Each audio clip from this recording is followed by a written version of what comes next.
You fought well yesterday. Your style is unorthodox.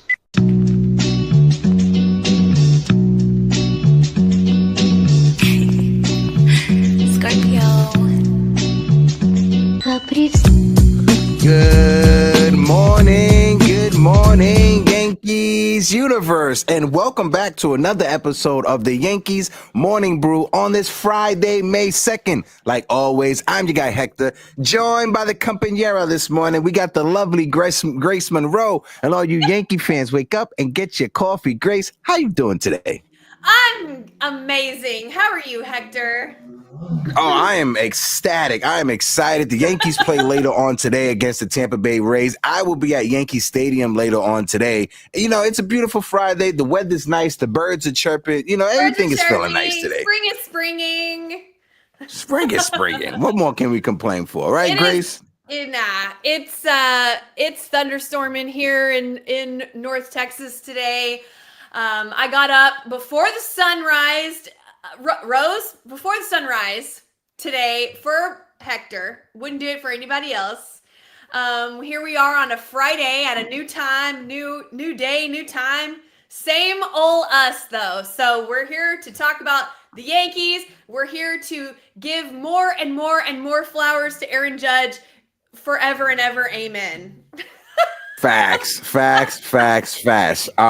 And talking about Aaron Judge, right? You know, I want to start off with the chat. Let's shout out the chat in this beautiful Friday morning. Hold on, I need the music to be in the ear. Yeah. Let's do it. Shout out to Jonathan, who's in the building. Our good friend Jonathan. Tina is in the building. Good morning, Tina. We got our friend Sean Browning in the building. How you doing, Sean Browning?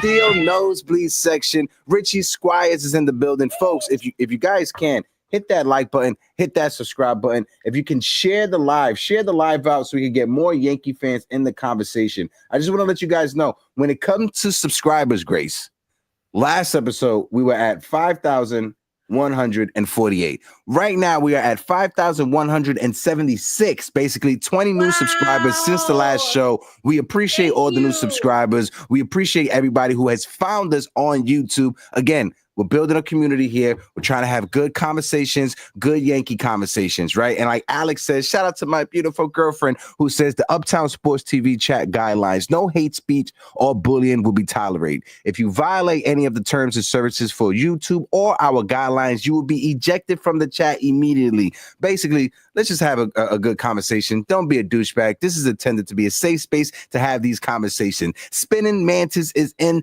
the building. So, Grace, I'm going to throw it over to you. Don't be a Kirsteg or whatever. Yeah, don't be a curse. Don't want to be a curse dad, all right? Don't be a curse dad.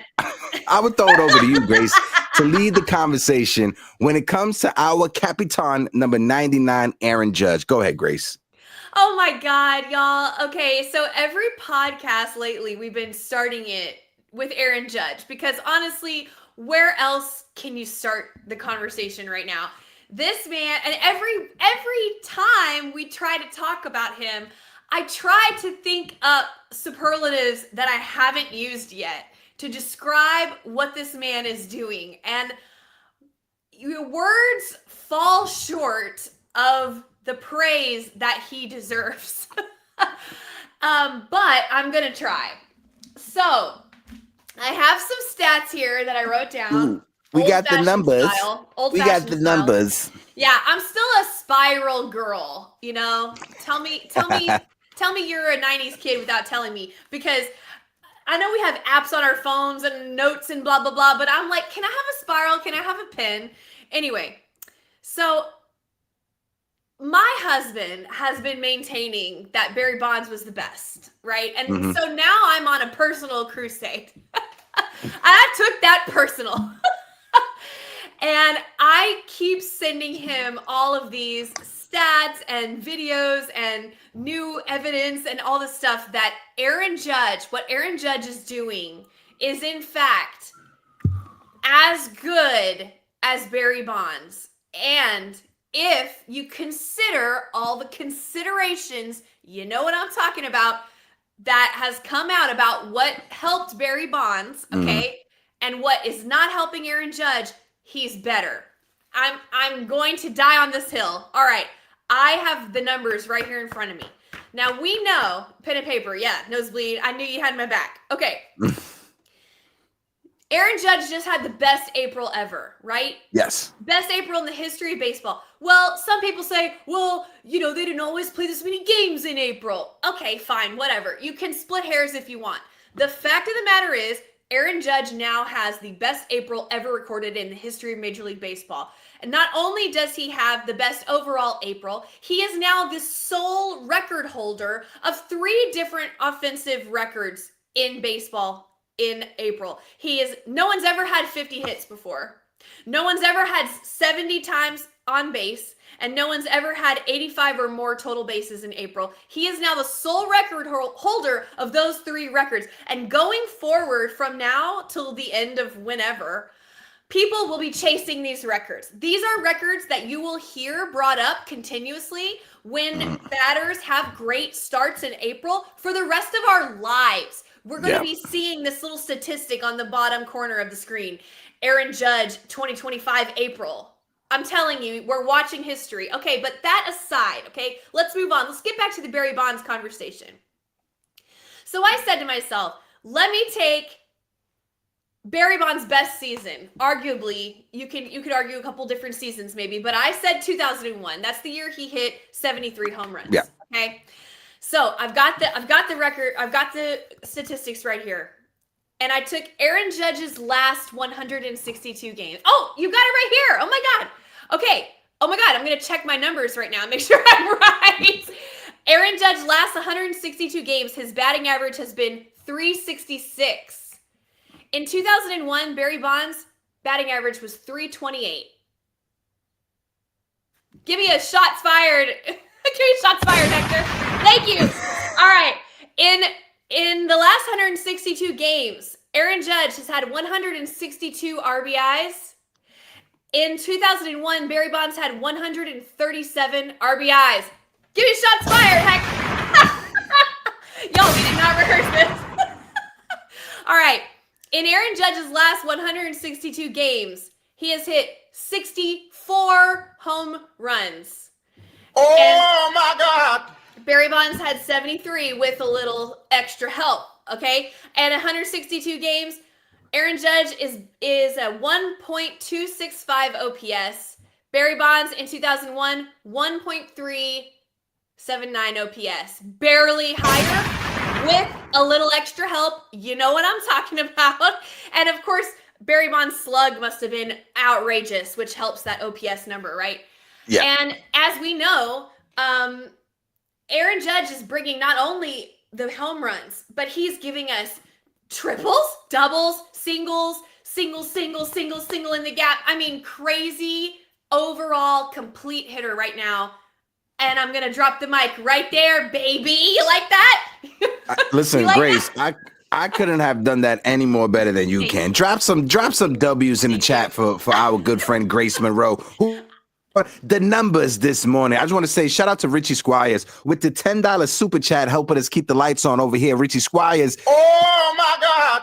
Rich says, Bonds, let's start comparing him to Mantle. A triple crown season should enter the conversation if this continues. Richie Squires, 100%. When you look at Aaron Judge, and I'm going to just bring up the stats one more time because Grace, she hit it out the ballpark.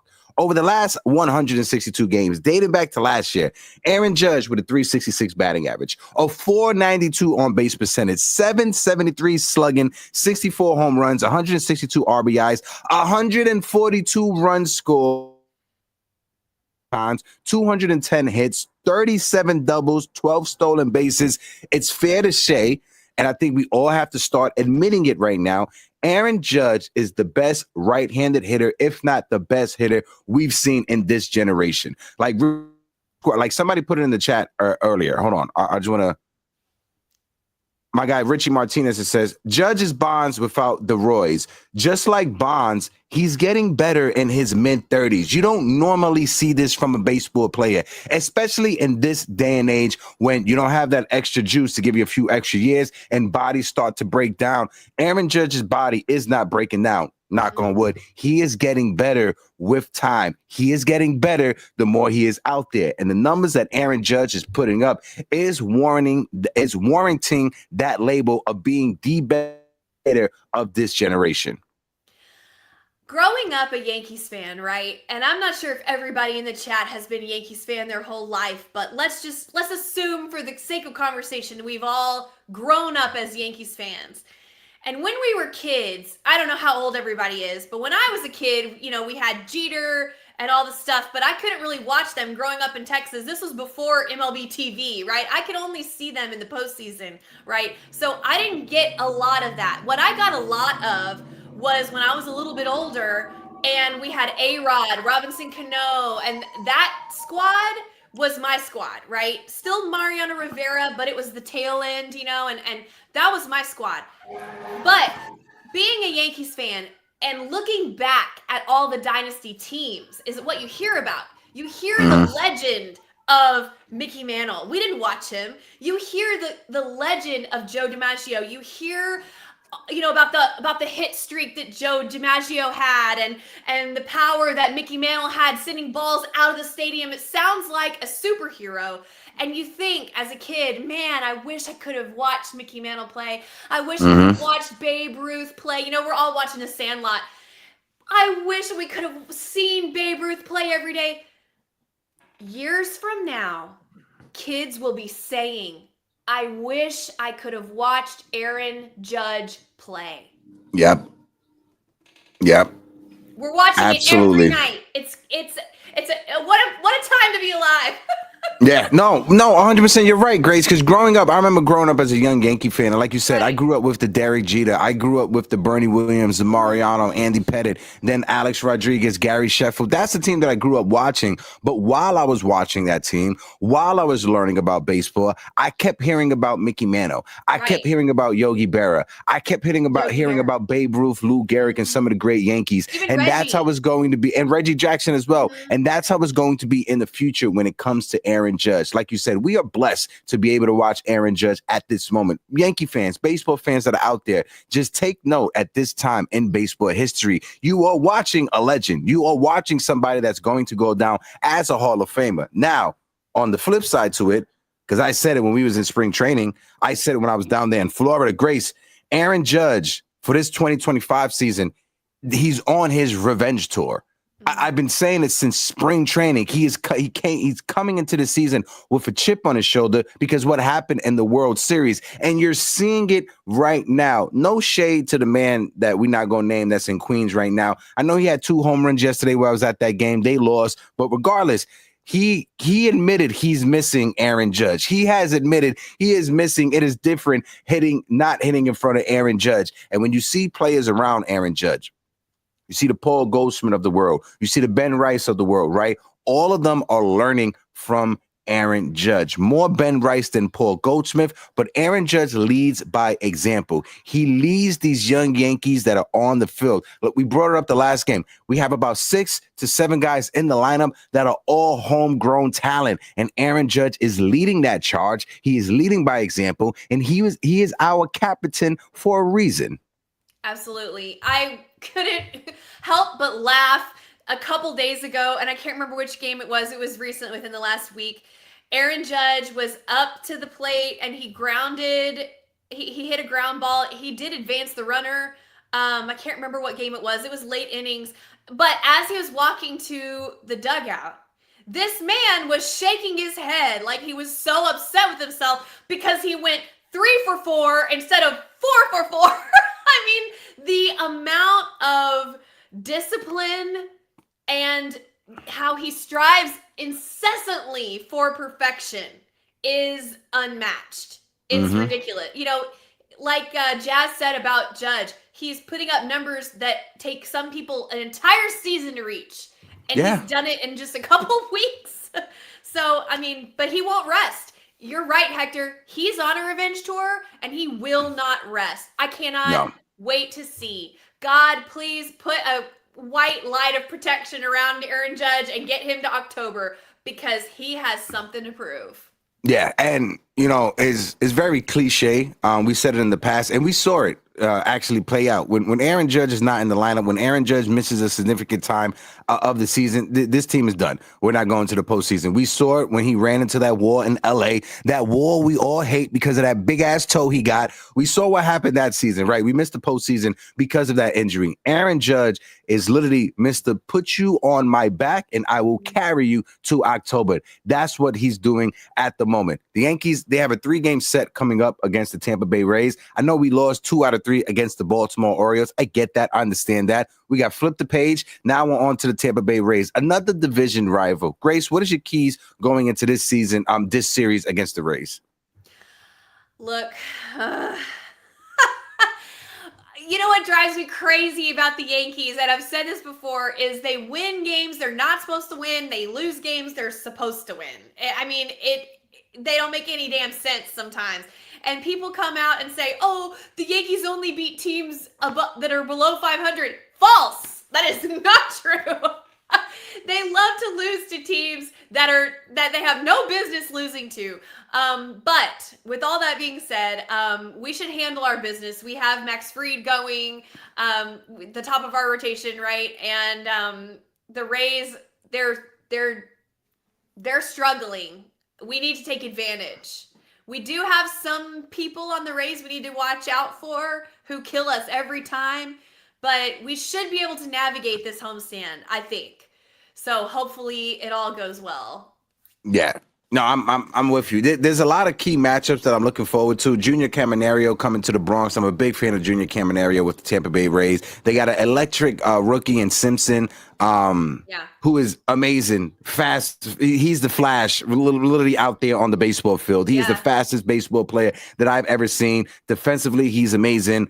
He slaps the ball. He is a throwback baseball player. He is a guy that he jumped into a time machine from the 60s and he arrived in 2025. That's the type of baseball player that he is. Richie Martinez just says, it's crazy how our current number 22, Ben Rice, is playing better than the 22 that's in Queens. Bro, you dropped a gunshot from my guy Richie Martinez right now.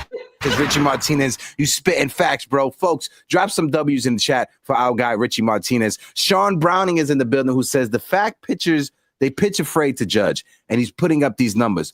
Facts. They're pitching around Aaron Judge, and he's still being able to put up these numbers. Shout out to my guy Sean Browning, who is in the building. Kristen Castillo, who says good morning and good day, Brew Crew. I think he's saying the Yankees Morning Brew. Familiar. Absolutely, Christian. I appreciate you. Eddie Snaps is in the building. My guy Eddie, who says, the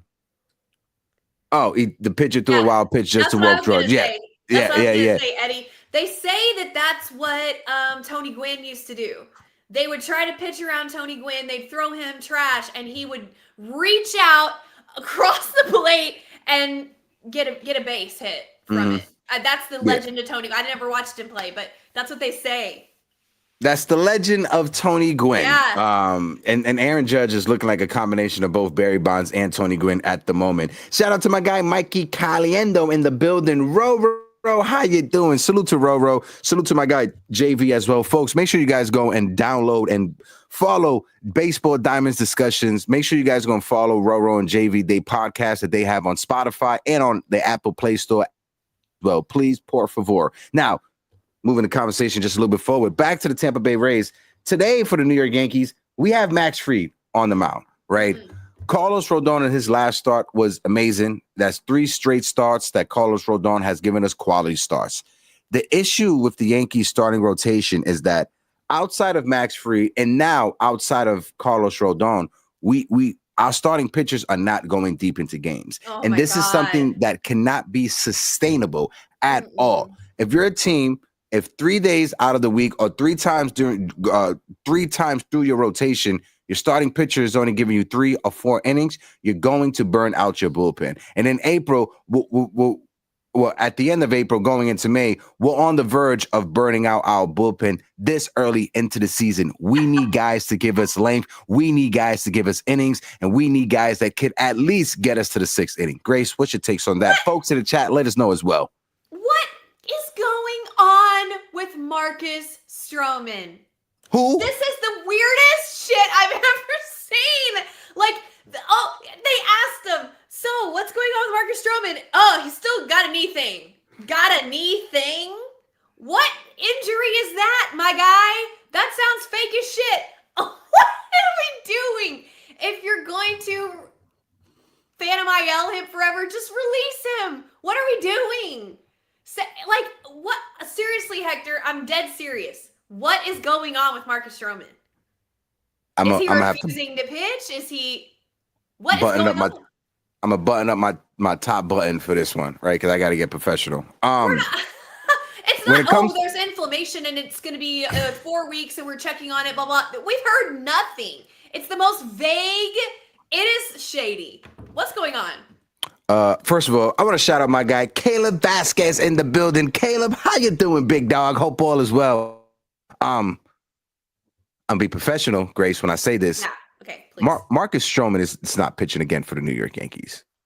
Marcus Stroman, he's done with the New York Yankees. Now, if he comes back and he proves me wrong and I have egg on my face, I would crack an egg on my head during the stream while we're talking about this. Marcus Stroman, I think he's done pitching with the New York Yankees. That last start that he had, yeah, there was something there, injury rise with the knee. I think the Yankees have told Marcus Stroman, hey, my guy, you just need to rest, take some time away from the team, and we'll figure it out when we meet back up. I think Marcus Stroman time with the New York Yankees are done. Now, could there be a scenario that at the end of this month, at the end of May, maybe into June, he comes back and he pitches for the Yankees? Yeah, that can happen. Will it happen? I'm not sure. Could it happen? Yeah, it definitely could happen. But if I had to put money down on it, if I had to go to the casino and put a bet down and put some money on a number, I would say that Marcus Stroman's time with the New York Yankees is done. I think you're onto something there, Hector. The other day when we had the Diamond Discussion guys on, they said, you said, give them a question. And they said, do you think Marcus Stroman will ever pitch for the Yankees again? Yes or no? And I was like, if I had to say yes or no, I say no. But I was jumping to a conclusion. I didn't think it was actually going to happen. I was just trying to make a choice, 50-50. But you're right, Hector. We may never see him pitch for the Yankees again. This vague shit is not sitting right at all. Like, at all. He's not, bro. I'm laughing, not at you. I'm laughing at Richie Martinez in the chat. Richie Martinez just said this. He said, as a bank manager, Stroman is like that underperforming employee that you send to another branch whenever upper management is coming to visit your office. Shout out to Richie Martinez in the chat for that one. That was a bit funny. Y'all, I like Marcus Stroman as a person. I hate to see that this is going this way. I really do.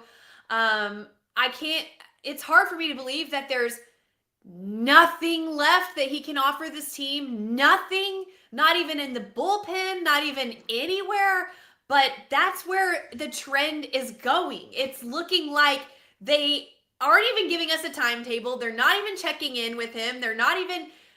It's feeling very shady. And I don't know about Marcus Stroman. I just wanted to bring that up because I have no idea what's going on with that. It's so weird. But there's a lot of moving pieces and different conversations around the Stroman thing. Again, like you said, human element. I wish Marcus Stroman the best, right? As a human being, Marcus Stroman is probably one of the most passionate baseball players that we've ever seen. He really cares. Like Marcus Stroman really cares. That's the one thing that people are not taken away from this entire conversation. Marcus Stroman cares about winning. Marcus Stroman cares about contributing to his baseball team. Marcus Stroman cared about being a New York Yankees. Being a New York Yankees is not Marcus Stroman's fault that his body just broke down on him at this late in the game. Marcus Stroman, if you guys don't know, when he was coming up as a high school pitcher, he was one of the best pitchers in the country, one of the best pitchers in the nation, because the one thing Marcus Stroman had that other pitchers in high school and in college didn't have was Marcus Stroman knew how to pitch. He knew how to navigate East Coast to West Coast in the strike zone, north to south. He knew how to change speed. And when you're that young and you're doing it, you're going to be dominant. And then Marcus Stroman came to the big leagues. He was with the Blue Jays. He had some success, but then the injury bug kept coming around, and you see the dip in the velocity from his fastball. But Marcus Stroman, don't get it wrong. he cares about playing this game of baseball. He cares about contributing to this game. Now, to some people, he may care more because he's stuck in his ways with, I'm a starter, I'm not a bullpen guy. And maybe that's hurting him more than it's helping him. But one thing to take away from this conversation when we're talking about Marcus Stroman, he actually cares about pitching and he wants to help contribute. It's not working out with the New York Yankees. And again, maybe he comes back, maybe he don't. If I had to put some money on it, I think his time with the Yankees are done, though. Yeah. Obviously, we're really looking forward to Jonathan Loaizaga coming back. This is a guy that can give you multiple innings out of the bullpen, lockdown. I mean, he's amazing. When he's on, he's on. I'm hoping he comes back strong. They're saying that he looks really good so far. But that's going to give us a little bit more flexibility with a pitcher like Yarbrough. He has been so important to be able to pick up these starters when they only have a couple innings to give us. And he's been able to come in and give us a big stretch of the game. Some people, I think, were suggesting that he could be stretched out as a starter. He's been a starter before. I don't know how you can do that in the middle of the season.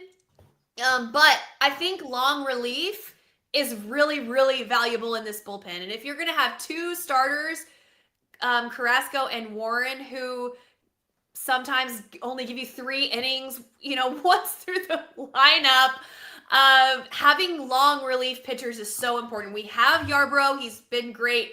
And Loaizaga, in my mind, is another guy like that who can give us long relief. Incredible pitcher. Can't wait to get him back. It's going to be huge. Carrasco, I really like him, Hector, as a person. Same. And I know he's out there trying his hardest. And it just breaks my heart because, again, he's just an older veteran guy. But I love his veteran presence. He's smart. I love that. I know he's trying so hard. He's giving us, y'all, this is what I'll say about Carlos Carrasco. He's giving us all that he has to give. He's not holding anything back. He really is giving us his all. And he's doing the best that he can. I would say when it comes to Carrasco and even when it comes to Yarbrough, right, they're up there in age. They're not spring chickens. Yeah. So you have to keep them in situations and in spots where they're comfortable at, right? Right now, Yarbrough is comfortable coming out of the bullpen, and he's been very effective for the Yankees. So you let Yarbrough be that long reliever, lefty coming out the pen. The Yankees got 3 lefties coming out that bullpen, if you guys didn't realize this season. Last year, we only had 1, God forbid, right? But me personally, I will let Yarbrough be where Yarbrough is at. Cookie right now, he's just giving us the best that he can. He's just going out there every 5th day whenever his name is called. And he's like, I'm going to try to pitch you guys into the 5th inning. I'm going to try to give you guys length. I'm going to try to put you in a situation to win the game. Yeah, we lost. Could we have won? Yeah, I don't blame Cookie Carrasco for that. I don't think, again, it's not his fault that he's in this situation, right? Because of the injuries. But on the bright spot, Luis Hill is making his way back. He should be back sooner rather than later.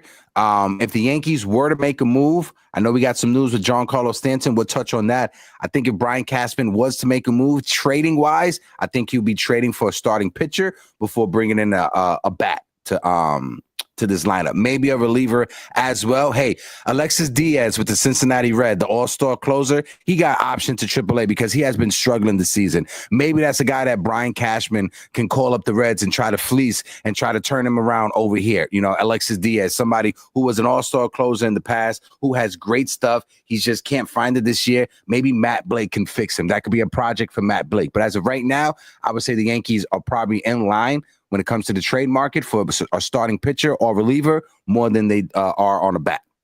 Yeah, I agree. Everybody's still talking about Nolan Arenado. If I have one more person ask me about Nolan Arenado, I'm going to lose my lunch, okay? They don't want him. Stop it. Stop with the Nolan Arenado, okay? But yeah, we need pitching. We need pitching bad, big time. So yeah. I heard Alcantara is not doing well. No, now he's not. He started out the gate pretty good, and Sandy in his last few starts. Let me pull up his numbers right now. Shout out to Mikey Caliendo, who said Cookie is keeping you in games. He's inning innings. He'll give you solid innings, but he'll have his bad days just like anyone. Absolutely, Mike, 100%. My guy Ken said, hit those like buttons. Absolutely, folks. If you guys can, we got over 50 people in the building watching us collectively, over 25 on YouTube. I know people aren't used to us going live on Friday, but if you guys can, share the live stream, put it in the Discord, right? Hit that like button, hit that follow button. Again, when it comes to followers and when it comes to subscribers, we're at 5,177 subscribers on YouTube. So help us out. We are on our way to 10K when it comes to the subscribers. Nosebleed said, Grace, what about Nolan? And when you look up Nolan Arenado, his stats on the season, he's hitting 245, 3 home runs, 13 RBIs. All right, that's better than Pablo Reyes, but that's not saying much. When you look at Sandy Alcantara, no shade to Pablo Reyes, but when you look at Sandy, I have his stats right here. Like I said, he started the season good. First start of the year against the Pirates, 4 innings, 2 runs. Then against the Mets, 5 innings, 2 runs. But then he started blowing up. He has a season high. He has a season ERA of 8.31. In his last start against the Dodgers, he pitched 2 2/3. He walked 5 batters and two basically 3 innings. Gave up 7 hits, 7 runs, one of them being a home run, and he struggled against the Dodgers. So Sandy, and he may be cheaper than what he actually could cause, I can say. So, yeah, he's struggling, but that could be a good thing for the Yankees if the Yankees are trying to trade for him. But what's your thoughts on that? God, yeah. No, that's what I heard. And I heard that he's still the number 1 target as far as pitching is concerned as of now. I don't know what's going to be at the trade deadline. People are definitely keeping an eye on that situation because – they're saying the Marlins could have traded him at the beginning of the season and gotten a haul. And now, see, they waited and his trade value is going down. And now it's not plummeted, but it's like, you have green light, red light. It's like a yellow light right now. It's like a yellow light. What's going on? If they made a trade today, they would not get as much as they would have gotten if they had traded him at the beginning of the season. So people are definitely keeping an eye on it, as I am, as you are, as we all are, because Yankees, we know we need pitching for sure. But speaking of what we need, did you hear that DJ LeMahieu got a cortisone shot in his Oh hip? my God, Grace! And what did I say, Grace? What did I say? Literally on Tuesday, I said even though DJ LeMahieu had a solid first week down there with Somerset going 6 for 10, the Yankees, they need to maintenance that hip because that hip is going to start barking. And literally right after the show, we got the news that DJ LeMahieu had a cortisone shot in that same hip I was talking about. Shout out to Greg Joyce, who said the expectation is that DJ LeMahieu, and this is from Tuesday, that DJ LeMahieu will resume his rehab assignment on Friday, basically today. Aaron Boone spoke to DJ LeMahieu earlier in the day on Tuesday, and LeMahieu said he was feeling good after getting that cortisone shot. So this tweet, I think, was from April 30th, which was actually Wednesday, not Tuesday. So this was the day after he got that cortisone shot in his hip. But Grace, when you're good, you're good, right, Grace? When you're good, you're good. You've been saying for years, once the hip starts, it's curtains because A-Rod, Bo Jackson, like these guys. I'm not saying DJ LeMahieu is Bo Jackson, but you see what I'm saying. And we got breaking news. Sean Browning just put it in the chat. And this is something that I brought up as well, right? With Jazz Chisholm. He's going on the 10-day IL with a right oblique strain. I'm going to look it up right now, but Sean Browning just put it in the chat. And I said this, I called this. When I saw him grab the right side, I said it's going to be his oblique and it's going to be bad. The oblique is one of the toughest and weirdest injuries to deal with in sports, not just in Major League Baseball. For those that don't know, your oblique is basically if my storage unit, right, was my rib cage or my body, your oblique is a very thin layer of tissue that wraps around your rib cage in your body. It goes all the way around, right? When you rupture your oblique, it's one of the trickiest injuries to recover from because that area is constantly moving because you're always breathing. You're always going in and out. So there's never time for it to fully heal because it's always getting stretched out. And the oblique, again, I hate to say I'm good, but I called it like he's going to miss some time. Hopefully Vivas gets some burn. Hopefully we can see some burn from Jorbis Vivas because that young man, he's been called up and sent down and called up and sent down. We're wasting his time up here. Or his options. We're wasting his options. So hopefully he can get some burn. Oh my God. And like Nosebleed says, like Shakira says, those hips don't lie. Oh my God. Yeah, that's why everybody was like, what's the flank? What's the flank? I'm like, it's the oblique. He just doesn't want to say it because nobody wants it to be that, because an oblique injury is a kiss of death on a season. Because even when you come back from it, they get re-injured like that. Well, they technically said, like, yeah, they said flank, right? But that region of your body is your flank, right? That's like if you're laying on the ground, if you're posture, it's an oblique. They just didn't want to say that, but it's the same thing. I was worried about that. I know he was being positive in the post-game interview, but damn, that sucks. Well, you know what I wanted to say, and I texted you about this. I don't know if you told JV, if JV is watching, because he was on here. I think it was JV who said that Jazz's swing was too long. Yeah, it was JV. Yeah. And then what happened? He tweaked his oblique during his at-bat, and what did he do? He shortened up his swing. And then what happened? He hit a double. Or a triple. I'm sorry, it was a triple, which they ended up changing back to a double later. But it was a triple down the first base line because he shortened up his swing, and what happened? Boop! Right out down the first base line. I was like, oh my God. But then, of course, he was injured. But he shortened up his swing because he was in pain. Yeah. Right? Well, fortunately, wishing super fast healing to Jazz Chisholm Jr. We love him. I love him. I absolutely love him. The team will not be the same without him. He's got to get back ASAP. But fortunately, while he's gone, we have Oswald Peraza, who can give us incredible defense at second base. Incredible defense at second base. I don't know why they don't put him at second base. I just gotta say shout out to both JV and Roro, and shout out to my guy Ben from Brew Crew SW. Guys, make sure you guys go and follow them. We're working on something over here up on Uptown Sports TV with those three guys. They're amazing baseball content creators. I sent the link to them. Roro's at physical therapy right now. Shout out to my guy Roro. He said if he has time, he'll join us. But Kristen Castillo says, so this means Vivas and Peraza gets a lot of run because this is 6 weeks most likely. I don't know. I don't know the length of it, Christian. I don't know the length.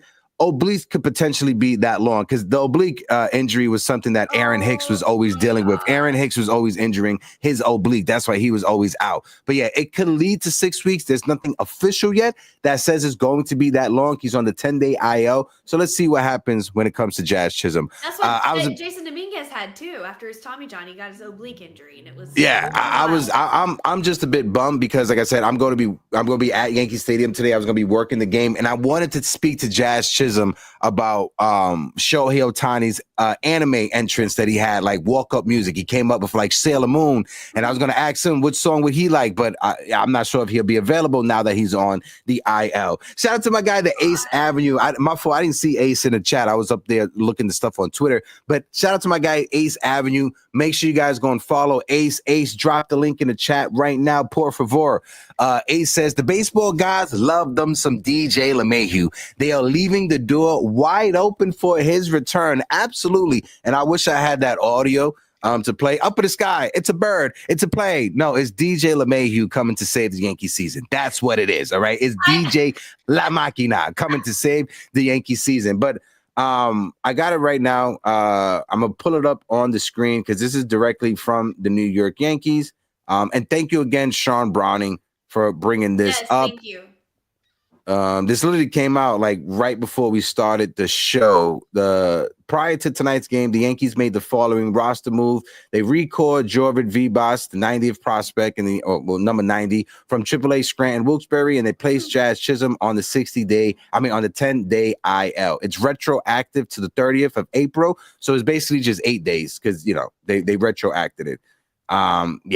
It sucks. All right. Well, look, let's try to look on the bright side. Jazz was reeling at the plate. Okay. Let's call a spade. The last week he was. Yes, I brought up the numbers. He was doing good.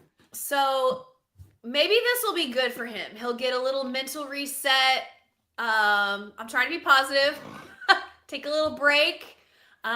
Reset, refocus, and come back rested and ready to go. We can give some younger guys some time at second base. We don't have to try to replace a big cog on the offense necessarily because Jazz wasn't really that recently. He was working some walks, maybe a single here or there, but nothing that couldn't be made up for in the aggregate. So it's going to be okay. As long as it's a short stint on the IL, we're going to be okay. Wishing healing to Jazz Chisholm Jr. Good luck to Peraza, Bivas, whoever ends up covering over there. Let's ride. That's all you can do. Hey, Grace, you want to know some other news out of what's happening? I guess out of Somerset? Do you want to know some other news out of Somerset, Grace? Oh my God. I wish I had the music again. I wish I had the music again to say it's a bird, it's a plane. No, it's Spencer Jones, who was 3 for 4 yesterday, Grace. I don't care. And also, can we please stop? I called out the Patriots on Twitter, by the way. I'm like, can you please stop comparing him to Aaron Judge? Literally, you will be doing him a favor. Let me look at the chat in the eye. If you want Spencer Jones to succeed, stop comparing him to Aaron Judge. That's a number one thing that we all have to do.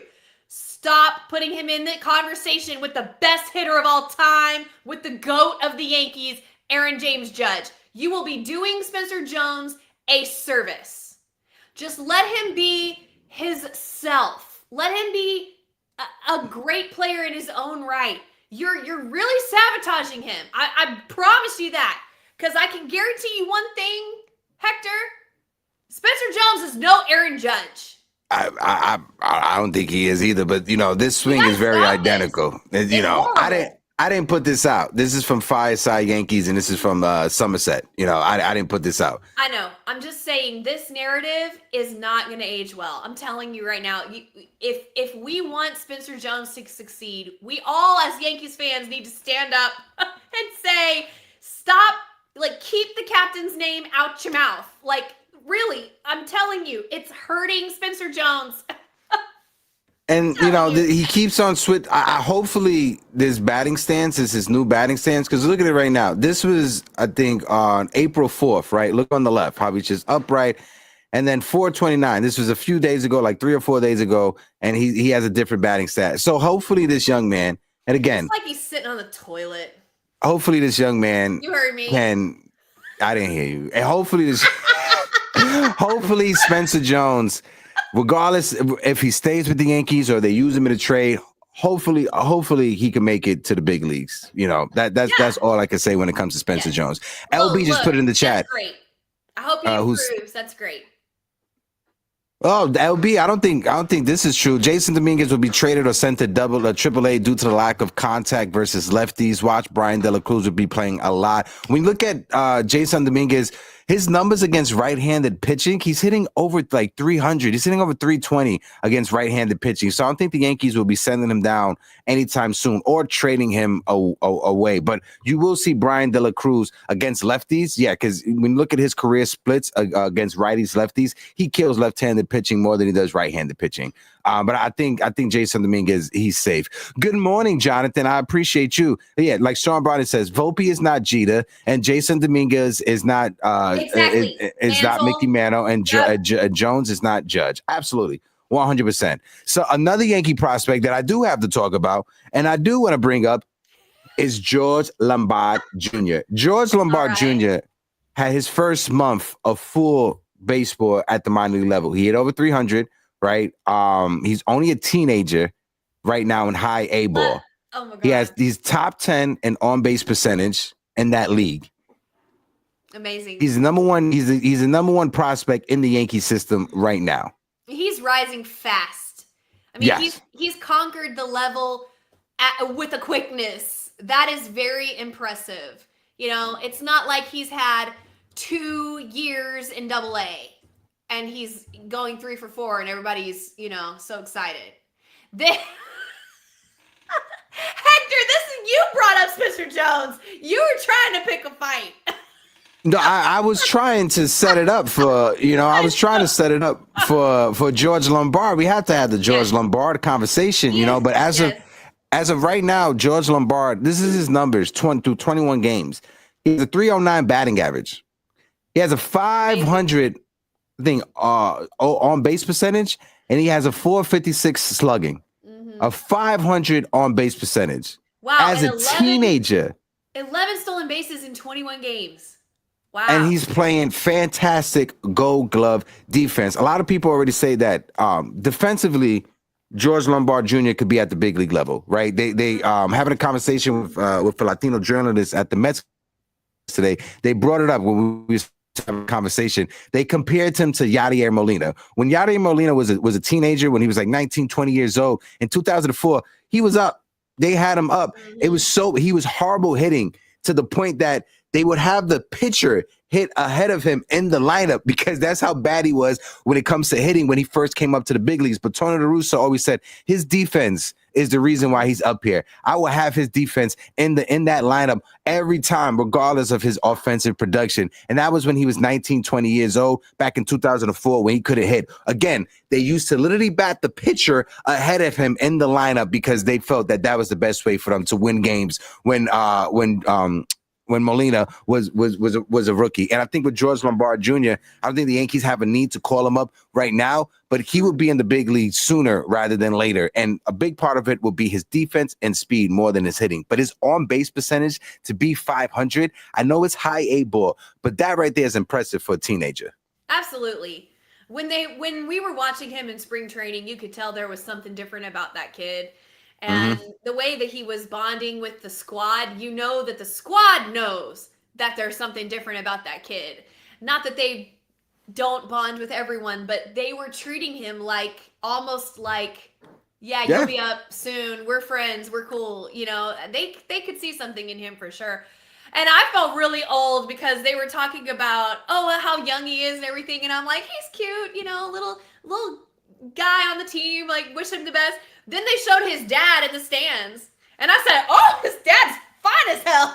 And then I was like, oh my God, the dad is fine? How old am I? I'm looking at the dads of the players. Oh God, it's hot in here.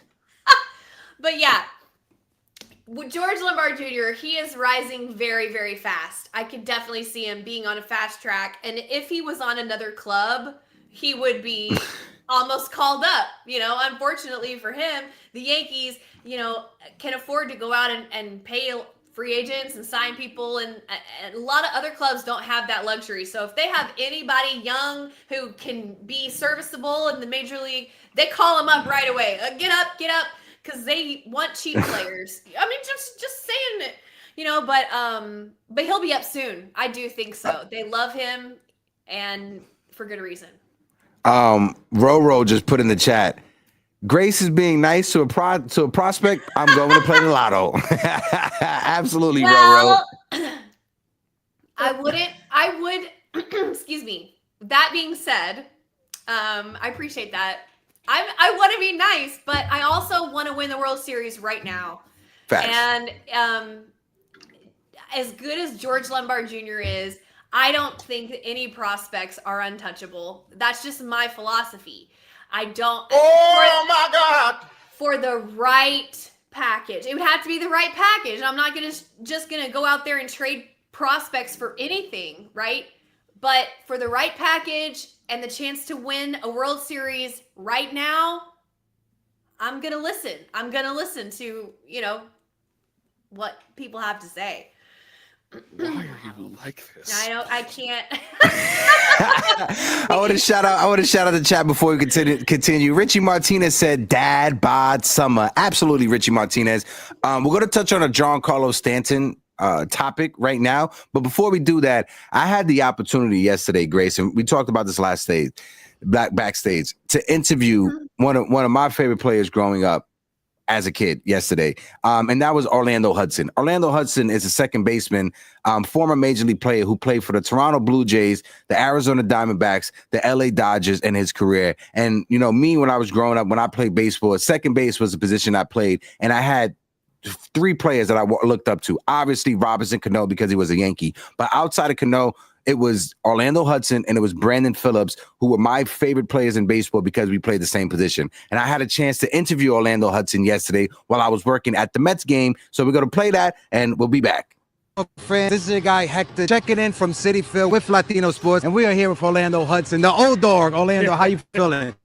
I'm feeling great, brother. Thanks for having me. The question I want to ask you, next year in 2026 makes the 20th anniversary for the World Baseball Classic. Yeah. You were around in 2006 when it came around. Yes. Can you talk about the difference between then and now when it comes to the pride that you're seeing from some players? Well, you know what? It's still a great game. You know, I still enjoy the baseball class. I missed it with an injury, so that kind of derailed a little bit, but I love it. I enjoy watching it. The baseball fans truly come out during WBC. They truly come out, and I absolutely love it. It shows the pride what you have in your country. You know, bring out the best of the best. And I think Team USA this year going to bring out the best of the best. Fell a little short a few years ago. Crazy. We were just in the clubhouse talking about Ohtani versus Mike Trout. And I'm like, 2 of the best in the game. Teammates, they're brothers, and it was pound for pound. And Ohtani won that. And you can kind of see the wheels spinning like, you know what? I'm playing again when it comes back. And that brings so much joy to the baseball fan. It gets everybody looking forward to it. And the WBC brings so much joy to the game of baseball that I hope translates to the everyday regular season baseball game. Adds a certain competitive edge that has been missing in the regular season. We see it in the postseason, but not that much in the regular season. Not like in winter ball. Winter ball, that's a different beast. It's a different animal. It's a different animal over there, man. I love it, though. I want to ask you now, your position that you got with the Arizona Diamondbacks, being a part of player development, can you speak on the education? The Arizona Diamondbacks were the first team in Major League Baseball to implement the schooling system to the academies in the Dominican Republic. Can you just speak on the importance of the education? Well, you have to. First of all, prayerfully, all of them make it to the major leagues, but we know that don't happen. But when they get here, majority of them, they stay here. So they have to understand the ins and outs of the American culture, the job world, the way we conduct ourselves. And it's great that we do that because we're not only trying to produce baseball players. When they leave this organization, they get traded, released, or whatever, we want to produce men. So when they look back, they can say, I thank the Arizona Diamondbacks for helping me, which they didn't have to. It's great that we implemented that plan and we got it going on. I love seeing the young kids, the ones that don't make it, they come back and they say, man, thank you so much for what y'all done for us. That makes all of us feel good. Last question I got you before I let you go. When it comes to one message for any young, inspiring baseball players that you never got when you was that age, what would that message be? Oh, man, I got so much information. That's why I was a blessing when I was that age. But now the world, the game has changed. Be careful of social media.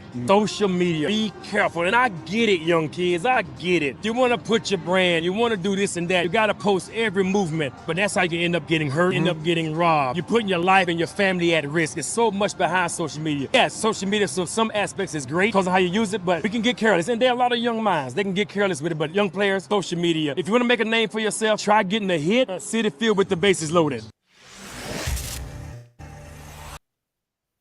Where's he from? You're muted. He's awesome. He is from Darlington, South Carolina. Ah, okay, yeah. He's a Carolina boy.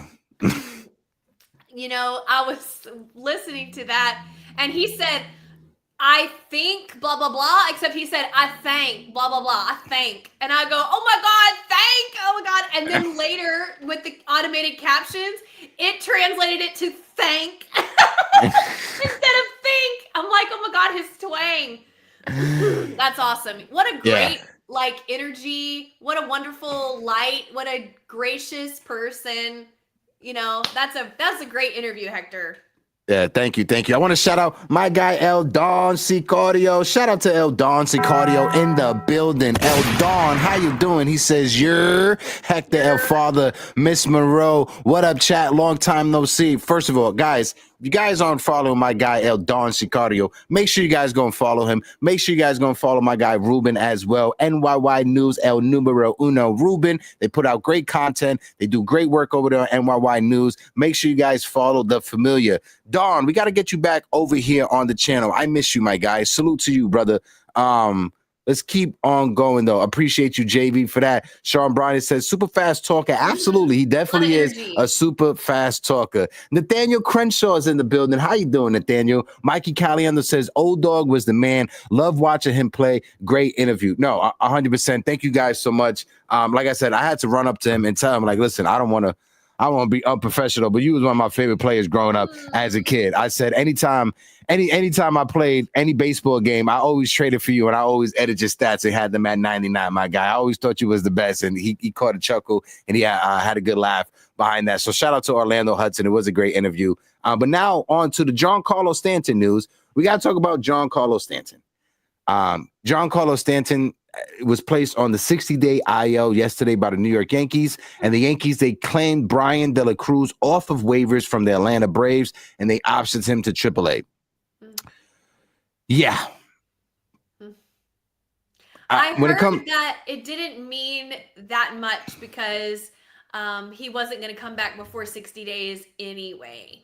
So it wasn't like anything necessarily new, but it just allowed them to free up a roster spot. So I get that. Yeah. I get that. And I saw a lot of people more worried than anything. I was in a fantasy league, and as soon as his nukes came out, somebody dropped them from their fantasy team. This was always the game plan from what I got, right? From, I sent some messages out. This was always the game plan for Giancarlo Stanton. He was never going to come back. Like, it's May, 60 days, May, June. He wasn't going to come back in June, right? He was going to come back in July or August, right? We all had that like as the timeline. So when you look at them putting him on the 60-day IL, it makes sense to put him on the 60-day IL. You're opening up a roster spot so the Yankees can add somebody to the roster and have someone that they can use if they need to while he's out. So again, I saw a lot of panic on the timeline when they shouldn't be no panic. It's just a part of the course. This is what they do. This is just a part of the game plan. If Giancarlo Stanton only has maybe 3 months to give on his elbows per year, right? Because it's about pain management. That's what it's going to be about for him. It's just he's going to be in pain. How much pain? How long? And how can he tolerate it? How long can he tolerate it for? If he can only give you 3 months, when do you want to deploy those 3 months, right? You want to deploy those 3 months in August, September, October, right? So for me, I'm not saying that's the case. I'm just theorizing. But for me, that's fine. It's fine. No, I have a video that I want to play. Yeah, it sucks. This is from April 22nd, right? So basically, I think they were in Cleveland. Yeah, this is Progressive Field with Giancarlo Stanton taking batting practice. But he's taking batting practice. He's not at 100%. Like, I saw a lot of people circulating this video like, oh, maybe he injured himself here. He's not taking full reps. If you look at it, he's barely just swinging it, just getting it through the strike zone just to keep his timing up. Brandon Cuddy said, what rival evaluators are saying about top prospect Jordan Brown, plus how Giancarlo Stanton, all right, whatever. Yeah. I just think it's a nothing burger when it comes to Giancarlo Stanton. I think he's going to be back in July or August. And like Theo Nosebleed section said, this is where we need him. We need him in August and October. More October, more than anything else. But it is a blow not having Giancarlo Stanton's production in that lineup, especially when the Yankees, we're struggling against left-handed pitching right now. We're better than last year, but we're still struggling against left-handed pitching, and Giancarlo Stanton would help in that department. So maybe the Yankees can go out there and get a bat. I know they got Brian De La Cruz, but if the Yankees feel that Giancarlo Stanton will be done for the rest of the season, you will see them going out there to make that move for Nolan Arenado. I don't think it's going to happen. Shout out to Jacob Petruzzi, who's in the chat. Yeah, I mean, left-handed pitching is definitely a problem. It just sucks because every time Oswald Peraza gets a chance, I want him to do so well. And every time Jason Dominguez goes over to the right side, I'm like, come on. I mean, I'm cheering so hard for these guys. It's still early.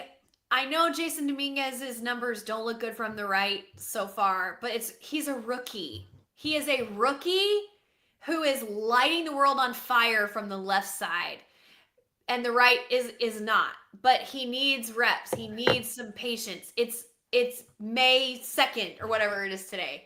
You know? Yeah. So I know it's hard, but we have to give him time. We have to give him time from the right side. If he is an average hitter from the right and an incredible hitter from the left, we have an amazing baseball player on our hands who can contribute and play a lot of games for the Yankees. We have to take the chance, give him the reps to see if that can be there. Yeah. It sucks because you have to wait, and waiting sucks. Yeah, Jacob. Hopefully Jorbis Vivas gets to play. He gets to play. Hopefully he does.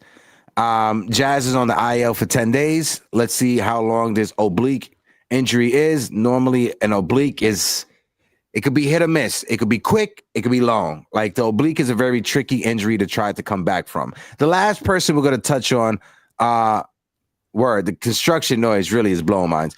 The last thing, shout out to Jacob, who knows me so well. The last thing we're going to touch on, Grace, before we get out of here, is Devin Williams. Now, there's a video that I want to play from Devin Williams, right? Okay. And I saw this yesterday on Twitter, and this guy, Ryan, who's on the screen, he pointed this out. And hopefully this is something that the Yankees analytic department or pitching department can see. But when you look at Jazz Chisholm, I'm going to blow it up. On the left is him with the Yankees. On the right is him with the Milwaukee Brewers, right? Okay. And hold on, I want to exit this out real quick. Devin Williams' small movement profile shifts on pitches, right? There may be a slight pull-off as he releases towards first base. A video comparison down below can show it. So we're going to look at this real quick. Try to slow it up. So when you look at it right there, you see on the left-hand side how his arm is already through and the ball is already out of his hand. And you see on the right-hand side, he is holding the ball a little bit longer. So it looks like there's a slight mechanic issue with Devin Williams. I'm going to play it again, and I'm going to play it slow. Let me see if I could do the playback speed on 0.25. I'm going to try to make it as slow as I can so we can see this. I'm going to mute it. Boom. Look at it. Do you see it? Yes. Good. Do you see it? Wow. You're Sherlock Holmes up here. Do you see it? You guys see it right there. On the right-hand side, his pitching arm is more 12 to 6 on a clock, north to south. Over here on the left-hand side, his pitching arm is all the way to the right, which means his mechanics is not sync. And that's why his ball is flying out on him instead of being more compact in the strike zone. I'm going to play it again one more time so you can see it. Boom. Wow, that's it. That's the freeze frame right there. You can tell the arm is totally a completely different spot. But his lower body is the same. The lower body also, too, is a bit weird. If you look at it on the left-hand side, it's more stationary, right? It's more flat. Yeah. Mm-hmm. When you look at it on the right-hand side, it's more, he's still in his compact. He's more compact than anything. Barely. The arm is much more noticeable. The arm is much more noticeable than his body is. But when you look at it right now, and this is why baseball is such a hard game, because it could be just the minuscule, like a very minimal mechanic tweak that can mess you up. Devin Williams went from an all-star closer last year with the Milwaukee Brewers to looking like a different version, a different pitcher, a different baseball player this season. And the proof is in the pudding. So shout out to my guy, Ryan, who put that out there on Twitter. Got to give him his credit. Got to give him what credit's due. I'm going to bring it up right now. Slight movement in his profile stance. Just a slight movement is throwing Devin Williams off. What's your thoughts on that, Grace? And shout out to Old Sarge in the building. Old Sarge, how you doing, my guy? Y'all know I've been harping on Devin Williams for me not playing as part of the team. And not acting like he's part of the team, and not giving credit to his team, and not caring what team he's on. It's all me, whatever, right? I've been harping on that for a couple weeks now. And I did notice, by the way, in that stupid kerfuffle or whatever you want to call it between the Orioles and the Yankees when Reyes teabagged Kirsten, whatever. everybody came running out to the field, right? It was stupid overall. Like the whole thing wasn't, they didn't do anything. No punches were thrown. Nobody even shoved anybody. They just yelled and that was it, right? Well, the bullpen's emptied, right? And I saw Weaver, I saw Leiter Jr., I saw some people, and I said to myself, hold on, where the f*** is Devin Williams? I rewound, or I went back on my game, and I paused it, and I looked, bitch, you know I was looking. I was looking everywhere. I said, let me see if this team-hating motherfucker even came out with all of his brothers. Now, do I want everybody on the Yankees? Like, can you judge everybody on the Yankees on whether or not they ran onto the field in this stupid thing? No. Not really. No, you can't. However, when you combine it with all the other stuff that I've been talking about how Devin Williams isn't feeling like he's part of the team, he's not bought in yet, it does mean something to me. And I looked at Hector and I looked, he didn't come out. He did not come out with the rest of the bullpen. Luke Weaver was there. Mark Leiter Jr. was there. I mean, a lot of other guys were there from the bullpen and he didn't come. So I'm like, okay, all right. But that being said, I want to say he got, he went out for an inning that game, later that same game. And he got he handled his business. But here's what I want to say. Okay, this is where I'm going with this whole thing. I was pissed off because he didn't come out of the bullpen with everybody else for the fight. That didn't even happen. But then a couple innings later, after he pitched, the team picked him up. Volpe made an incredible play in the field, and Austin Wells got to strike him out, throw him out in that inning. Mm-hmm. That was a sign. Yeah, that was awesome. And after that play, Devin Williams looked straight at Austin Wells, and he pointed at him. Like, you got me. And Austin Wells was like, yeah, of course I got you. And they start jogging off together. And I said, oh my God, it's happening. It's starting. That was a huge moment for me because I have been watching his behavior under a microscope to see any sign of him giving a f- about anyone else on that field besides himself. And that was a moment where I said, you know what? That was the beginning of maybe a beautiful friendship, maybe a bond, maybe something that is starting. And now I know it's not that big of a deal, but y'all, I am dissecting his behavior, like I said, under a microscope. And under a microscope, that moment where he pointed to his boy, Austin Wells, who helped him get those 2 outs right there, that was huge. So let's build on it. Let's keep going. And yeah. Yeah, no, I'm right there with you. When it comes to Devin Williams, when it comes to anyone who's wearing a Yankee uniform as a player, I think I don't want to speak for every Yankee fan that's out there. I definitely don't want to speak for you, Grace. You know, you could put your own spin on this. But anybody that's wearing a Yankee uniform, I'm going to root for. I'm going to support, and I want to see you do good. Will we criticize you and critique when there's some stumbles along the way? Absolutely. I think every fan base is going to be guilty of that. Maybe Yankee fans are more guilty than other fan base. I'm going to be honest with you because Yankee fans are douchebags. They're dickheads at the end of the day. But when it comes to Devin Williams, I hope Devin Williams can figure it out. Again, it shouldn't take somebody on YouTube or on Twitter to point out the fact that Devin Williams, his pitching profile is off. It shouldn't take Grace and I to have the Yankees Morning Brew to point this out on a Friday, May 2nd. Hopefully this is something that the Yankees analytics staff, the Yankees pitching staff, whoever is behind the camera, whoever is behind the clipboard, hopefully this is something that somebody has pointed out to Devin Williams and it could be course corrected. On top of it also, Devin Williams, that clip that I showed you was from later on in the season from last year.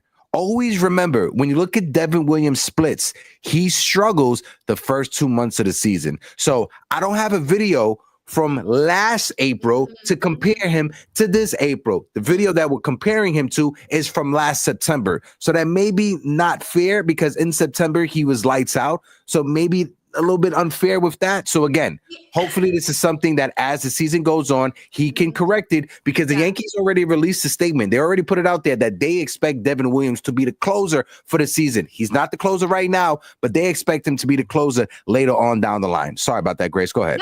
No, don't ever apologize to me. He looked pissed off when he came in, not in a closer role for the first time. In the 7th inning? Second, yeah. He looked pissed off, and I was like, good, Devin. Get pissed off. Be pissed. Back. Stay pissed off. Stay proving something. This is your free agent year, my guy. Facts. Make a statement.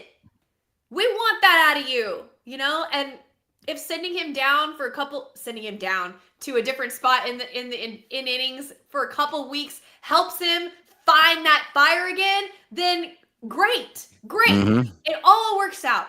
You know, when I was looking up, and I didn't even want to bring this up. Bring it up, Grace. I didn't even want to bring this up. Y'all made me bring it up. I'm just kidding. But did y'all know about Devin Williams punching a wall? Have you heard about this?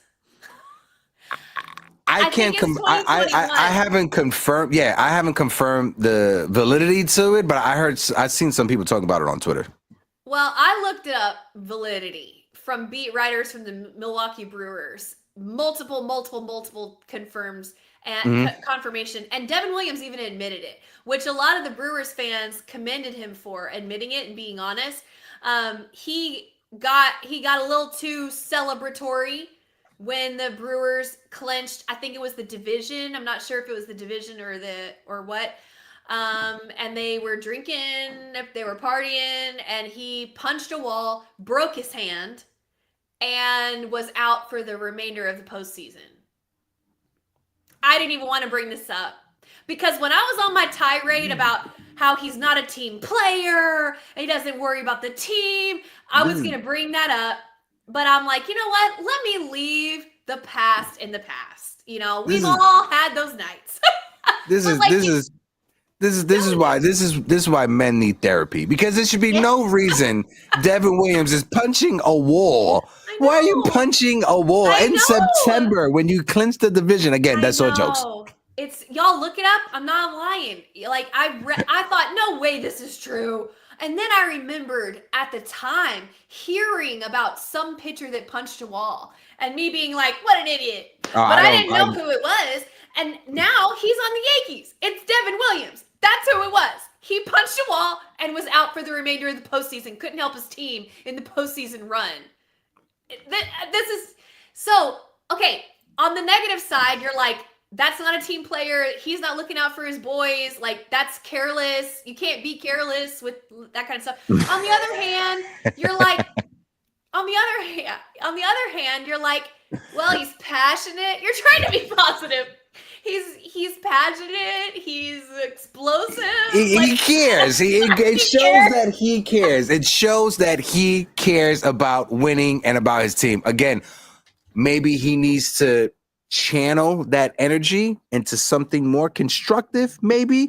Shout out to Jason Custodio in the chat who said Mason Miller punched the wall and was out for a bit. These guys are human at the end of the day. I'm not going to hold that against the player. Yeah, no, 100%. I'm not going to hold that against Mason Miller. I'm not going to hold that against Devin Williams. If you go into the NBA, into the Knicks, Amari Stoudemire, he punched the glass fire extinguisher case back in the day during the playoffs against the Miami Heat, and the Knicks lost the series because of that. Whatever. Was that quarterback in the NFL that tore his Achilles celebrating a touchdown or something? Like Nosebleed said, punch the Gatorade jug like Paul O'Neill did. Absolutely. Or do what I do. Go on Fortnite and make like 9-year-olds cry when you kill them in the video game. Just do that. Find something else to do besides punching a wall. I don't know, y'all. I just brought that up because I'm like, did y'all know this?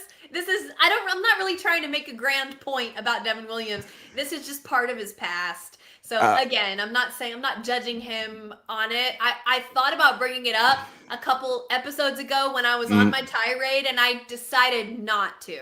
So I'm bringing it up now just because it's part of his story. I'm not condemning him. I'm just, of course. Did y'all know? I'm saying, like, did y'all know? This is like trivia. Yeah. Shout out to my guy CK in the chat who brings up a great point right here. Shout out to Chris. Chris, make sure you guys drop the link for the podcast that you and Ant got. Make sure you guys go and follow my guy Ant from King of the Pinstripes and Chris K. They got a dope podcast.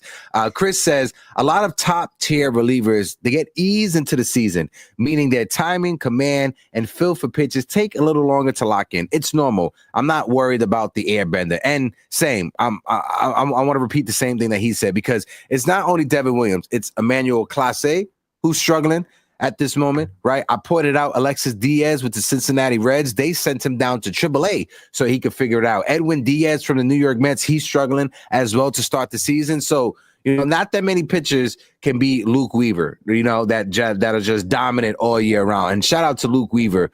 Chris, thank you as well for sharing the link. Shout out to my guy, Chris K. Before we get out of here, Grace, the Yankees, they played today against the Tampa Bay Rays. I think Max Fried is on the mound for the Yankees. Let me just double check. Let me just confirm before I look like Boo-Boo the Fool. Hold on. There's a giveaway as well going on at Yankee Stadium today. It is the Jazz Chisholm. And it's crazy. Jazz Chisholm is going on the IL when it's the Jazz Chisholm Jersey Day. This Sunday also is May 4th. So they're doing the Giancarlo Stanton Jedi bobblehead game. I won't be at that game. My guy Julian Gallardi from Latino Sports will be covering that game. I will be at the game today and tomorrow. But for today, the New York Yankees, they are playing the Tampa Bay Rays. Max Fried is pitching for the Yankees. On the season, Max Fried, I'm going to read off the stats, Grace, and I feel amazing reading off these stats. Okay, all right. On the season, Max Fried is 5-0. He has a 1.19 ERA. He has a 1.04 whip. In 37 2/3 innings, he has struck out 33 batters, and he has walked only 9 batters.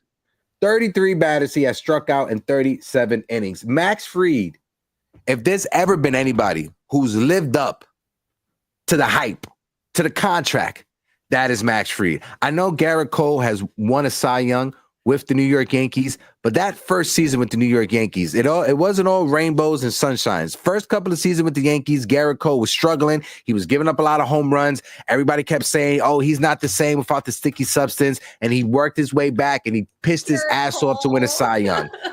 But Max Fried, in his first 5, 6, 7 starts with the New York Yankees, has pitched better than our ace, Garrett Cole, did in his first few starts. Max Fried has lived up to the bill, and he has lived up to the price tag. I heard Michael Kay say on the broadcast that no one's ever started the Yankees 6-0. I think that's what he said. I think what he was saying was a new pitcher has never started their career with the Yankees and had 6 wins in a row. I think. Anyway, that was, I don't know. I'm sure he'll mention it tonight. So we'll have to see. But it's an incredible start. You can't ask for more than that. And I want to hear how many strikeouts Rodon has had in how many innings. Because I heard that Rodon was, y'all, if I'm wrong, I'm so sorry. But I thought I heard somebody say that Rodon was leading the American League in strikeouts. Is that true? Carlos Rodon is leading the league not only in strikeouts, but he's leading the league in batting average as well. Really? Yep, batting average against Carlos Rodon is number 1 in Major League Baseball. I'm going to look up the stats right now for Carlos Rodon. Go ahead. He had a perfect game through 5, right? So I think it was through 5. So you can see how that'd be. But Max Fried had a no-hitter through 7. Like, what was it, 6? It was 6. It was technically 7, 8, but then they changed it, so it was more 6. Whatever. Yeah. The fuck. So they got to be close at least. I mean, wow. It is feast or famine in our rotation. This is Carlos Rodon, right? And thank you for Fireside Yankees who be putting out amazing graphics, guys. If you guys aren't following Ryan and the fellas, make sure you guys do. But Carlos Rodon is first in batting average with a 154 batting average against. He is third in wins in 4, and he is third in strikeouts with 52 strikeouts. And like you pointed out, Grace, Carlos Rodon pitched a perfect game into that 6th inning before walking the guy and before allowing a hit. Carlos Rodon, talk about a guy pitching with a chip on his shoulder. Can you shut the fuck up? All right? Talk Talk about a guy pitching, playing with a chip on his shoulder. That is Carlos Rodon. Shout out to Los because he is on and he is money in his last 3 starts. You know what, Carlos? I know it's not fair, but this is what we need from you. And I know it's hard, but this is what we need from you in 2025. And we know that you can do it. That's why we're tough on you. That's why we get pissed off. It's because we know that this is the level of pitching that you can give, and we want it. And I'm just gonna point this out, Grace. I'm just gonna point this out. As the season has gone on, he has pitched better. And do you know what else has happened as the season has gone on? Do you know what else? What? His beard is getting thicker. Oh, God. The thicker his beard is, the better he has pitched. And call me crazy. You can say I'm just looking through. I'm just trying to find something just to find something. The thicker his beard has been, the better he has pitched. Over his last 3 starts, you see that thickness getting thick. And you've seen Carlos Rodon look like money. So I'm just saying, could it be coincidence? Maybe. But I'm happy that they got rid of that facial hair policy. Point blank, period. Same with Devin Williams. The thicker the beard, the better he's pitching so far. Yo, I want a bearded World Series win. See, look at CT Carr just put it in the chat. Hector noticed it too with Rodon and his beard. Also, CT, let me know, because somebody said that you was having like a back procedure or something, that you was having a procedure. CT, I'm sending you our prayers and energy to you, CT. I hope everything goes well. As somebody who's dealt with back issues and stuff, brother, just know I'm sending you all the positive vibes, everything that's going your way. I may be mistaken on the procedure. You don't got to dive too much into the chat, but whatever's going on, CT, just know that we thinking of you over here, brother, and we love you and we sending you positive vibes. Shout out to our guy, Mr. Mark T. Maker in the building. Go ahead, Grace. Sorry about that. Moses! Let my people go. Oh my God, hilarious. Dude, I want a bearded World Series so bad. I want a bearded Yankees World Series championship. We're not like them. Let's go. That's what I need. Okay, so CT said he had back surgery yesterday. It went well. I'm just kind of laying down and taking it easy. CT, I'm happy and I'm blessed that everything went well with your procedure. Just know you've been following us. You've been rocking with us for a minute, CT. Just know that you family over here, brother. And, just this community, we got your back, bro. Just know that. Positive vibe and positive energy for our friend CT Cards. I'm laughing from the conversation we was having before. But no, with the beard, with Carlos Rodon looking money, I'm liking what I'm seeing out of our 2 aces and Max Fried and Carlos Rodon. Max Fried doesn't have the beard, but that mustache, he's letting that mustache grow. He's trying to have some Raleigh fingers when it comes to that mustache. Clark Schmidt, hopefully his next outing, he's a lot better as the season goes on. He's building up his stamina. He just came back. He just came back from injury. He just came back from not having a spring training. He needs some time to work his stamina and his pitch count up. And Will Warren, I think Will Warren is going to be a sneaky surprise for a lot of guys, because you see he gets in trouble, but he has a way of getting out of the trouble, right?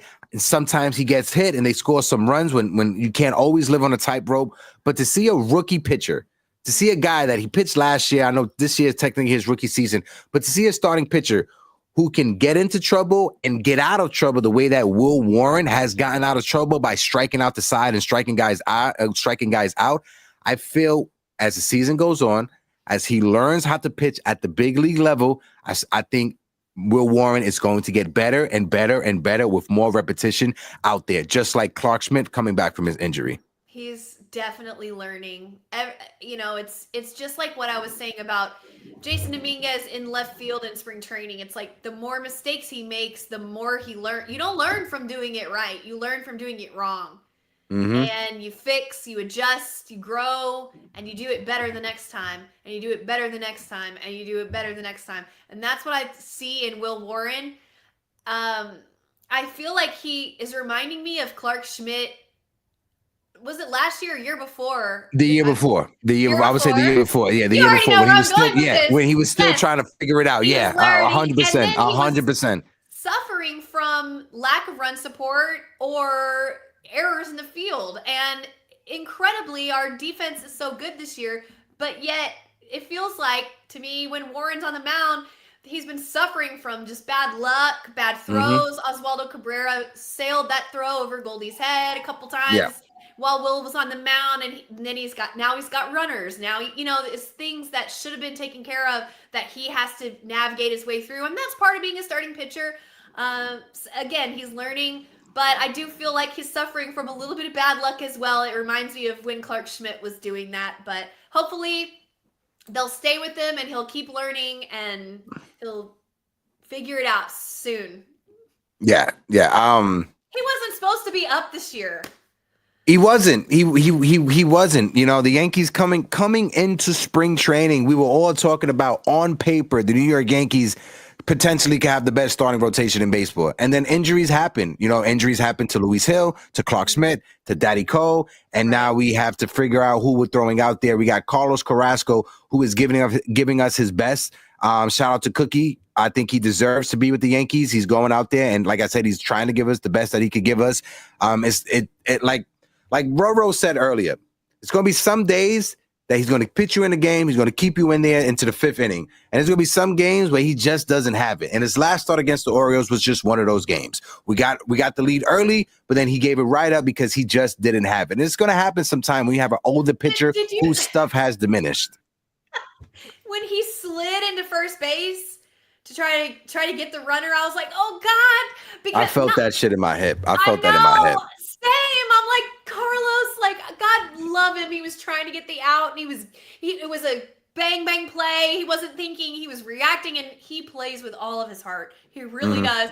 But I was like, my guy, don't do, now you gotta go pitch. Oh God. And ever since then it was downhill. And then of course he just randomly just fell. And I was like, oh my God. He was on the mound. He just fell over. Did you see that, Heck? Yeah, when he tripped. Yeah, I thought he his own feet. I'm like, oh God. The way he grabbed his ankle and shin, I thought something seriously was wrong, but he was able to shake it off though. Oh my gosh, God bless him. He really is out there giving it everything he has, and we need him right now. We don't have an option. We don't have an alternative. Stroman has a knee thing, whatever. I mean, Will Warren, who else? We don't have an option. We should be grateful we have Carrasco at all. I mean, look, we have sustained, like you said, Hector, so many injuries to our starting rotation. Any other team would be cooked right now. 1 month into the season, they'd be cooked. We were in first place. We're in first place still in the division. Yeah. We were in first place in the American League. We're still in the first place in our division with all these injuries. And guess what? We got people coming back. We just gotta last couple more weeks.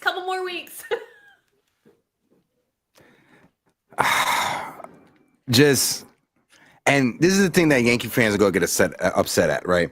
Because at the trade deadline, I think Brian Cashman should make some moves, right? Get an extra starting pitcher, get an extra bullpen arm. If you have to get a third base option, you go out there and you get a third base. You make moves at the trade deadline. But this is going to be like Cashman. We got Luis Hill coming back. That's like acquiring somebody at the trade deadline. We got this person coming back. That's like acquiring someone at the trade deadline. I get it. That's going to be the copy and paste thing that we're going to hear from the Yankees front office, from Brian Cashman, from Aaron Boone, even maybe. But I feel that that's all smoke and mirrors, right? Because I feel that Brian Cashman is in the background moving some chess pieces around, because he's not just going to come out there and say, yeah, we're desperate, we need this, we're desperate, we need that. Because if you're another GM and you're listening that the Yankees are desperate and they need this and they need that, you're going to drive the asking price up. So if you have Brian Cashman, if you have Aaron Boone publicly acting like, oh yeah, that's fine, we got this person coming back, we're good, we got this person coming back, we're good. Yankee fans, do not let that be the reason you crash out on the timeline. Do not crash out on the timeline when you start to hear these things over and over and over again, because you're going to hear it. Just know in the background, Brian Cashman, he's playing 3-dimensional, 5-dimensional chess while all of us are on Twitter typing, getting upset. That's all I got to say. And Jason said, you think Stroman is going to pitch again for the Yankees? We talked about this earlier in the show. If I had to put a percentage down, I'm 70-30, 75-25%. 75% that he's not going to pitch for the Yankees, but there's still a little 20 to 25% chance that he could pitch for the New York Yankees still. It's very suspicious to me. I think this whole injury thing is very suspicious. But going back to Brian Cashman, everybody, let's end the show on a positive note, and let's go back to where we started, and that is Aaron Judge. Yes. Everybody should get down on the ground and kiss Brian Cashman and Hal Steinbrenner's fucking feet that they gave Aaron Judge what he wanted, and we got him in the Bronx for the rest of his career. He will be a Yankee legend forever. That's a Sandlot reference. Forever. Exactly. And let me tell you, no matter what Aaron Judge says, of course he's going to say, I was always going to be a Yankee, blah, blah, blah. Let me tell you, he wasn't. He was almost gone. He was almost gone. And at the last second, Hal Steinbrenner said, no, you're not going nowhere. We'll give you the extra year. We'll make you the captain. Come back home. And Aaron Judge said, done. He took a discount to come back. If you want to think about it that way, he took a discount to come back. He's our captain. He is the GOAT. He is Barry Bonds without the roids, allegedly. He is Mount Rushmore of the New York Yankees. Yeah. Aaron Judge. And I want to shout out Lou in the chat, right, who brings this up because, yes, he needs it in the playoffs. I don't think Grace and I are trying to just say, oh, no, he's forgiven for what happened in the postseason. No, Aaron Judge in the postseason has to produce this year. He's having an amazing regular season. We've seen him have historic regular seasons, Lou. And I think every Yankee fan would agree with you. In order for Aaron Judge to be placed ahead of certain people on the Yankees Mount Rushmore, Aaron Judge has to win at least one championship in his career. At least one championship in his career. Right now, Aaron Judge, he's in the same area of Don Mattingly. Don Mattingly at one point was the best hitter in Major League Baseball for a few years. Injuries happened to Don Mattingly, derailed his career. Not in the Hall of Fame, never won a World Series, only was in the postseason once, right?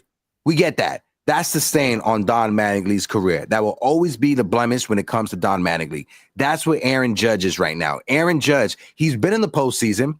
He has multiple postseason trips, more postseason trips than Don Mattingly, but he's never won a World Series. And that's the realm where Aaron Judge is right now. Until he wins a World Series, he will stay in that area with Don Mattingly. So I got to agree with Lou on that one. He has to hit in the postseason. And not only hit in the postseason, he has to produce, get us to the World Series, and get us that championship.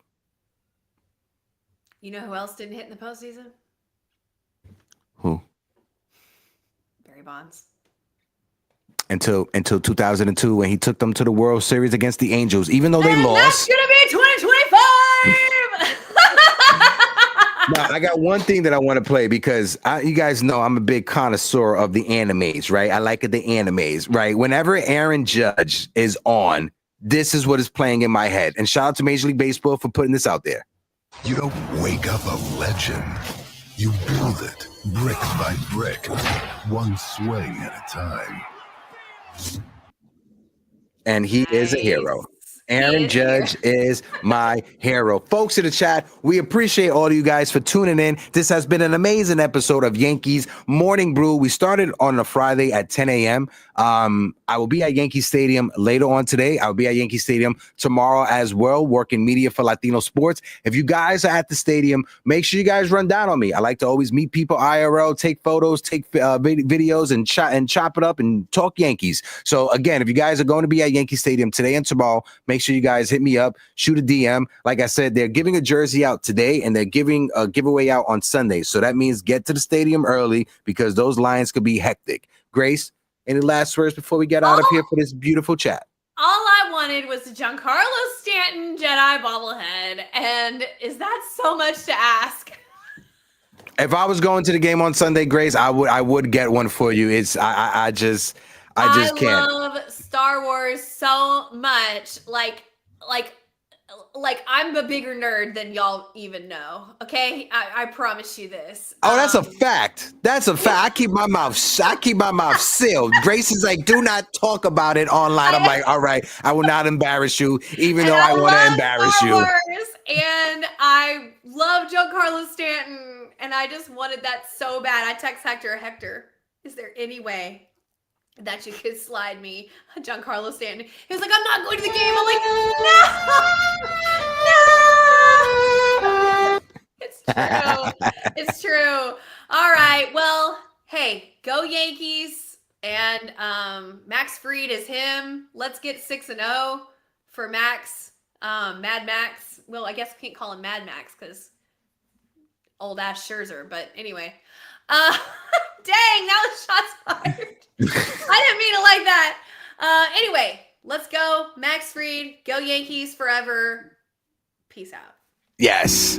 I want to shout out CT Cars. CT Cars, I appreciate you. Mark T Maker, we appreciate you. Our good friend Jonathan. Jason Custodio, we appreciate you, my guy. Big Time Lou, our friend LB. We appreciate all of you Yankee fans who joined us this morning. We are on our way to 10K subscribers. We got new subscribers over the past week. Appreciate all of you guys. My guy JV, I appreciate you. Old Sarge was in the building. Folks, like always, make sure you guys drink some water, stay hydrated, always checking on your mental health, always checking on your friends. And until next time, Yankee fans, deuces. We are out of here.